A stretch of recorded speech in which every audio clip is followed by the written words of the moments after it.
Hi friends, welcome to Wafa Studies YouTube channel. My name is Mahir. This is part 14 in Python playlist. In this video, we are going to discuss about some of the useful built-in string methods in Python.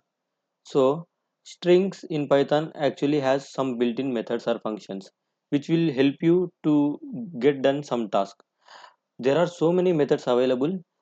We are going to discuss about few important ones now in this class. Okay, so let's quickly start. So let me go to Visual Studio Code, and then let me create a new Python file here, and let me name it like maybe string functions.py. Okay, so this is the Python file in which I am going to explain this demo. Okay, so if you want to create any string variable, you need to type like this, right? Create a variable and assign a value like string. Okay, so in this case I am right now assigning this Mahir as a value into this variable. So this variable will become a string variable because this value is covered with double quotes, right? So double quote or single quote, whatever may be the representation, they will actually represent the strings. This we already know. So the moment you assign any string value into variable, it will become a string variable, right? And then after that, on top of that variable, you when you type this dot, right, the intelligence will show you there are a lot of built-in methods available for you. So this symbol what you are seeing here like a cube, so this is the symbol which explains this particular item is like a method. Okay, so on string you have this strip method, title method, swap case, upper. There are so many string methods are available. All these are string methods which you are seeing right now. Okay, so each one of these method will do some kind of activity. For example, this value, if you want to convert this value into uppercase, how you want to do, how you can do it, on top of this particular string apply the upper method, built-in method. So let me scroll down, I will show you that. You will see the upper method also here, a method or function, whatever you can call. See here, the moment I try to do that, what it will do, it will take value from this variable, that means Mahir, and it will convert that value as a uppercase. Don't think like converted value will get assigned back into the same variable. No, that will not happen. Let me practically show you that. So let me print this name now. Let me save the changes, and then now let me run this code. So let me say python space string functions dot py. See, it is printing Mahir as it is, whatever the value I passed. It didn't converted this value as uppercase. Why? Because this method will convert to uppercase, but it will not store that converted value into the same variable. If you really want to store them into some other variable, you can do this. Like, let me create another variable called name1 and then assign that converted value into name1. Let me print that name1 also now. So let me print name1. Okay, now let me save these changes and let me rerun this Python file. Now if you see here, it printed uppercase because of this print statement and lowercase because of this print statement. So these built-in methods are helpful for you to do certain kind of task, to convert the data or to take some sub part of the data, whatever maybe it is. But the converted or the generated output from that methods will not get stored directly into the same variable. It will, that value you need to store it externally in some other variable, or maybe within the same variable. If you want to store the same value into the same variable, the converted value into the same variable, you can do this name equals to name dot upper. In this case, what will happen, converted value will get stored back into the name variable. That's it. That means old value will get override. So let me save these changes now, and then let me run this. Now it will give us capital Mahir. Okay, so that's what. So like this, there are so many methods or functions are available on strings. If you really want to see them, simply on top of string variable or on top of string data, simply put a dot. That's it. Intelligence will show you all the available methods here.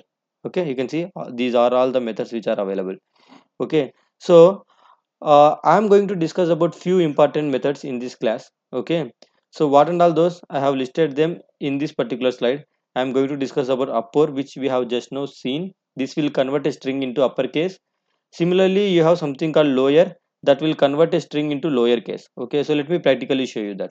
So let me type here like Mahir capitals, and then let me print Mahir name dot lower. Okay, so let me use this lower function on top of my variable, and let's see what will happen. So let me execute this now. See, it converted data into lowercase. Okay, so we have something called index. What this index will do, this will return the position of any particular specific value whatever you pass. Okay, for example, I want to know the position of variable a in my string. How to do that? On top of name, what I can do, I can simply use index, and in the index I can mention, okay, get me position of a. Okay, so now if I save these changes, if I run this, what will happen? It okay, one second. So there is some mistake I did, it looks. So let me remove this one extra character. Let me clear this here. Then let me type python dot. See, it returned one as a output from this particular index function. Why? Because in strings, as we discussed in our past videos, strings are nothing but like collection of characters, or alphabets or numbers, whatever maybe it is. It is basically collection of characters, right? So first character will be like a zeroth position, then second character will be like a first position, then third one will be like a third position, like that. Okay, so positions will start from 0, 1, 2, 3, like that. Index will start from like that. So this index function will give you that particular index value. So if I use e here, let me see what will happen. Let me show you this, because e is repeated two times. Okay, now let's run this and see what will happen. See, it is returning 3 here. Why? Because always this index, right, by default it will start from 0th position. So from here it will try to look for e. So 0th position it is not there, first position no, second position no, at third position it found e, that's it. Immediately it came out of the execution and it printed the value. Okay, so because it found the index, so it, the search will happen always from the starting position, and it will look for that value. So if you want to specifically say the search should happen maybe after third position or fourth position, like that, you can do that. So what you can do here, you can see, if you see the intelligence index function is going to take the text that we already passed here, what to search, and you can mention the start position also. Similarly, you can mention the end position also. So what I'm going to do, I'm going to simply mention the start position, maybe 4. Okay, so 4 means m is 0, a is 1, h is 2, e is 3, this second e is 4. Okay, so I am now starting from, I am telling to my function, okay, you need to search from fourth position. So now let's see what will happen. So let me execute this. Now it printed 4. Why? Because at fourth position it found the e, immediately it printed that. Okay, so from where to start and until where to, until which level you want to search, all these things you can mention here. Okay, if you don't, you don't need to remember these arguments what and all I have to pass to this function. Whenever you see this intelligence, you can get it. Okay, so let's come back to our slide and let's see. So we are going to discuss about this replace function also. What this will do, this will return a string by replacing the value whatever you pass. So what you can do, let me do this. So I have a Mahir, let me say like BASH Mahir Basha. Okay, so now if you see here, my name variable contains a space in it, so I want to replace this space with comma. So how to do that? What I can do, simply on top of my string, that means name variable, use this replace function. And then if you see the intelligence here, pass the string, old string, what you want to replace, and with what you want to replace the new string, both you need to pass. So I want to replace a space, so use space. This one has to replaced with a comma. So in single quotes I am going to mention this new one what has to be replaced. Now if I execute this, see what will happen. See, it printed Mahir comma Basha. Why? Because I replaced this space with comma. Okay, see here I did that. So let's go back to our slide. Now let's look at this split function. What this split function will do, this will split the string and all the values will be returned as a list. So if this is not clear, don't worry, let me show you the practically. So if you see here, let me do this. Let me say I have a comma in my string, like Mahir comma Basha. Okay, so now if I try to print this name variable as it is, what it will do, it will return the output as it is. But what I want to split these values based upon the comma. So let's say I have another, maybe like SHIK shake. Okay, so now what I, on top of this name variable, if I use this split function, if you see here, you can you can mention the separator. So on which character, on which symbol I have to look, and I have to make the splits. So that's what it is saying. Mention the provide me the separator.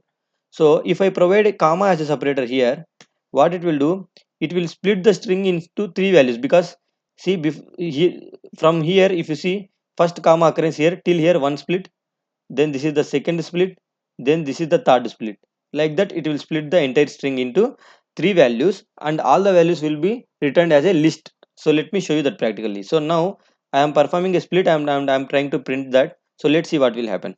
So let me clear this first, cls. Then see here, Mahir, Basha, Sheikh, both three values written as a list here, right? So that is what split function will split the string based upon the separator and give you the values in list. Okay. So now another last important function what I want to discuss is about the strip function.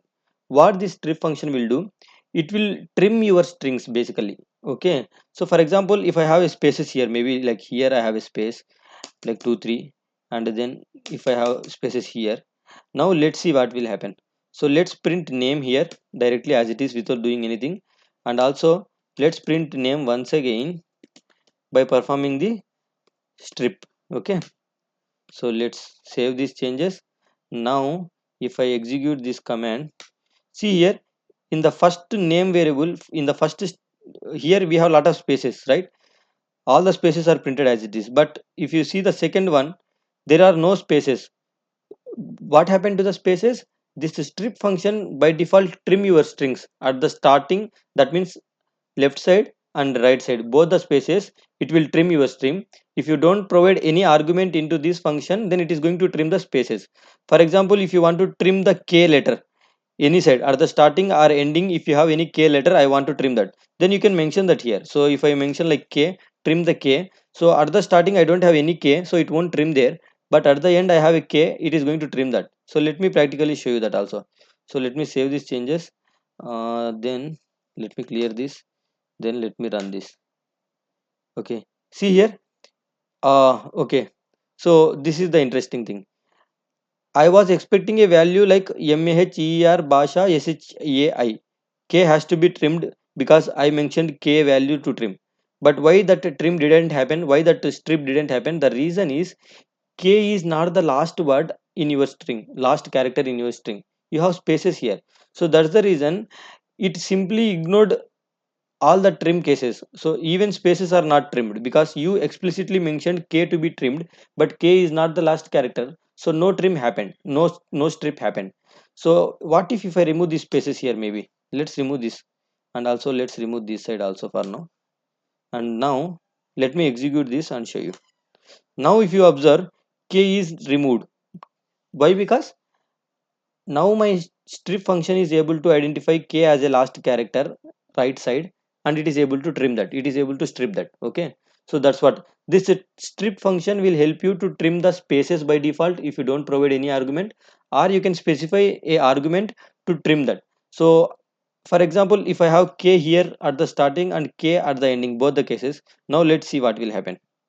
So let me run this. See, K is trimmed at the both the places, left side and right side. What if I want to trim that only at left, not right?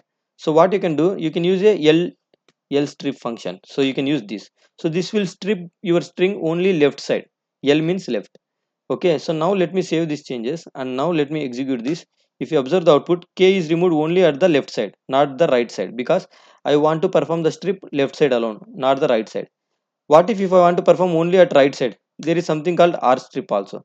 So if you use this function, it is going to trim your string only right side. So let me show you that. So if you see here the output now, K is removed right side but not the left side. Okay. So that's how strip function will help you to remove or to trim your strings. Okay. So hope this given a clear idea about some of the built-in string functions. If you like this video, please subscribe to my channel and press the bell icon to get the notifications whenever I add videos.